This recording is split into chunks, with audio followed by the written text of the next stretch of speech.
क्या आप जानते हैं कि भारत का संविधान लिखने वाले डॉक्टर अंबेडकर को कभी स्कूल में पानी तक पीने की इजाजत नहीं थी। एक ऐसा जीवन जिसने पूरे देश की दशा ही बदल दी। 14 अप्रैल 1891 को मध्य प्रदेश के महू में जन्मे अंबेडकर महार जाति से थे, जिसे तब अछूत माना जाता था। उनके स्कूल में न तो उन्हें कक्षा में बराबरी से बैठने दिया जाता था, न ही पीने का पानी दिया जाता था। उनके अनुभवों ने उन्हें समाज की गहराई से समझ दी और एक लक्ष्य भी दे दिया, समानता के लिए संघर्ष। नमस्कार दोस्तों, आपका स्वागत है आपके अपने चैनल यादव प्रनेहा में। तो चलिए दोस्तों, आज हम बात करते हैं डॉक्टर भीमराव अंबेडकर उर्फ बाबा साहब अंबेडकर की जीवनी के बारे में। डॉक्टर बाबा साहब अंबेडकर का मूल नाम भीमराव था।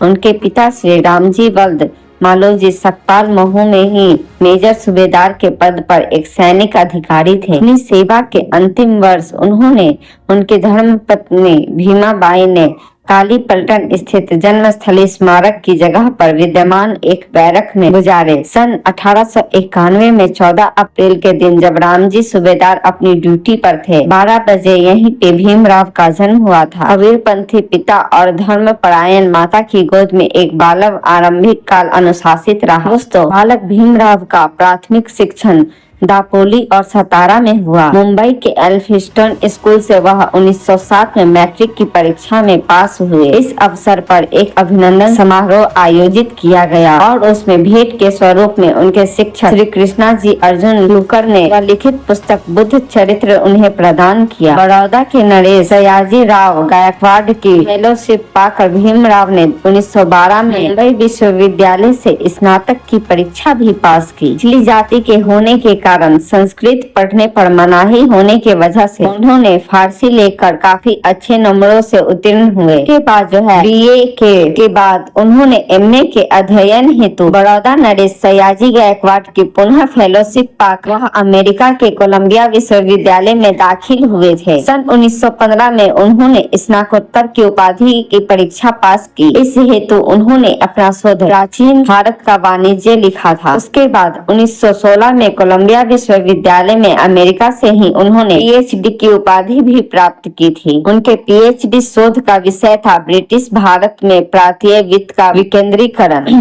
फेलोशिप समाप्त होने पर उन्हें भारत लौटना था, तब वह ब्रिटेन होते हुए लौट रहे थे। उन्होंने वहां London school of economics and political science में एमएससी और बीएससी और विधि संस्थान में बार एट लॉ की उपाधि हेतु स्वयं को पंजीकृत किया और भारत लौट गए। सबसे पहले छात्रवृत्ति की शर्त के अनुसार बड़ौदा नरेश के दरबार में सैनिक अधिकारी तथा वित्तीय सलाहकार का दायित्व स्वीकार किया। पूरे शहर में उनको किराए पर रखने के लिए कोई तैयार नहीं था। समस्या काफी गंभीर थी। कुछ समय के बाद मुंबई वापस लौट गए। इसके बाद वह परेल में डबक चाल और श्रमिक कॉलोनी में रहकर अपनी अधूरी पढ़ाई को पूरी करने हेतु पार्ट टाइम अध्यापकी और वकालत पर अपनी धर्मपत्नी रमाबाई के साथ जीवन निर्वाह किया। सन 1919 में डॉक्टर अंबेडकर ने राजनीतिक सुधार हेतु गठित साउथ बरो आयोग के समक्ष राजनीति में दलित प्रतिनिधित्व के पक्ष में साक्ष्य दिया। अशिक्षित और निर्धन लोगों को जागरूक बनाने के लिए उन्होंने बहुत सारे काम किए। उन्होंने मुख्य और अशिक्षित और निर्धन लोगों को जागरूक बनाने के लिए मुकनायक और बहिष्कृत भारताहिक पत्रिकाएं संपादित की और अपनी अधूरी पढ़ाई पूरी करने के लिए वह फिर से लंदन और जर्मनी चले गए। वहाँ से एमएससी, डीएससी और बैरिस्टर की उपाधियां भी प्राप्त की। उनके एमएससी का शोध विषय साम्राज्यत्व वित्त के प्राप्तीय विकेंद्रीकरण का विश्लेषणात्मक अध्ययन और उनके डीएससी उपाधि का विषय रुपए की समस्या का उसका उद्भव और उपाय, भारतीय चलन और बैंकिंग का इतिहास था। साहब अंबेडकर को कोलंबिया विश्वविद्यालय ने एलएलडी और उस्मानिया विश्वविद्यालय ने डी लिट की मानद उपाधियों से सम्मानित भी किया था। इस प्रकार डॉक्टर अंबेडकर वैश्विक युवाओं के लिए प्रेरणा बन गए, क्योंकि उनके नाम के साथ BA, MA, MSc, PhD, barrister, DSc, Litt आदि कुल 26 उपाधियां जुड़ी थी। भारत रत्न डॉक्टर भीमराव अंबेडकर ने अपने जीवन के 65 वर्षों में देश को सामाजिक, आर्थिक, राजनीतिक, शैक्षणिक, धार्मिक, ऐतिहासिक, सांस्कृतिक, साहित्यिक, औद्योगिक, संवैधानिक इत्यादि विभिन्न क्षेत्रों में अनगिनत कार्य करके राष्ट्र निर्माण में महत्वपूर्ण योगदान दिया था। मानव अधिकार जैसे दलितों एवं दलित आदिवासियों के मंदिर में प्रवेश, पानी पीने, छूत, जाति पाति, ऊंच नीच जैसी सामाजिक कुरीतियों को मिटाने के लिए मनुस्मृति दहन, महाड सत्याग्रह,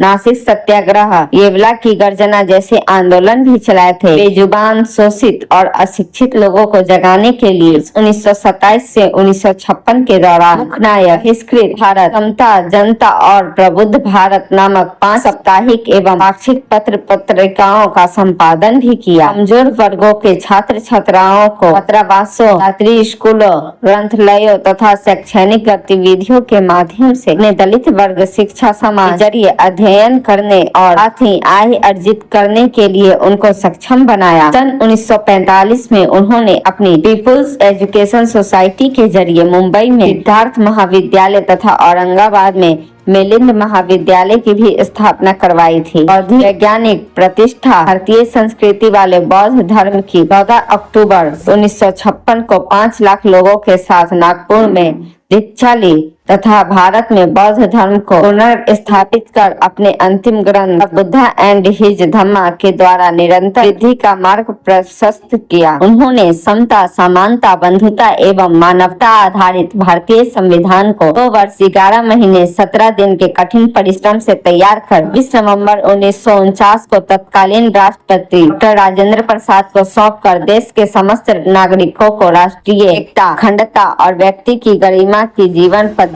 से भारतीय संस्कृति को विभूत किया। वर्ष 1951 में महिला सशक्तिकरण का हिंदू संहिता पारित करवाने में प्रयास किया और पारित न होने पर स्वतंत्र भारत के प्रथम कानून मंत्री के पद से इस्तीफा भी दे दिया। वर्ष 1955 में अपना ग्रंथ फसाए राज्यों पर विचार प्रकाशित कर आंध्र प्रदेश, मध्य प्रदेश, बिहार, उत्तर प्रदेश और महाराष्ट्र को छोटे छोटे और प्रबंधन योग्य राज्यों में पुनर्गठित करने का प्रस्ताव भी दिया, जो उसके 45 वर्षों बाद कुछ प्रदेशों में साकार हुआ है। अपना कार्य करने के बाद 14 अक्टूबर 1956 को डॉक्टर भीमराव अंबेडकर ने बौद्ध धर्म को अपना लिया।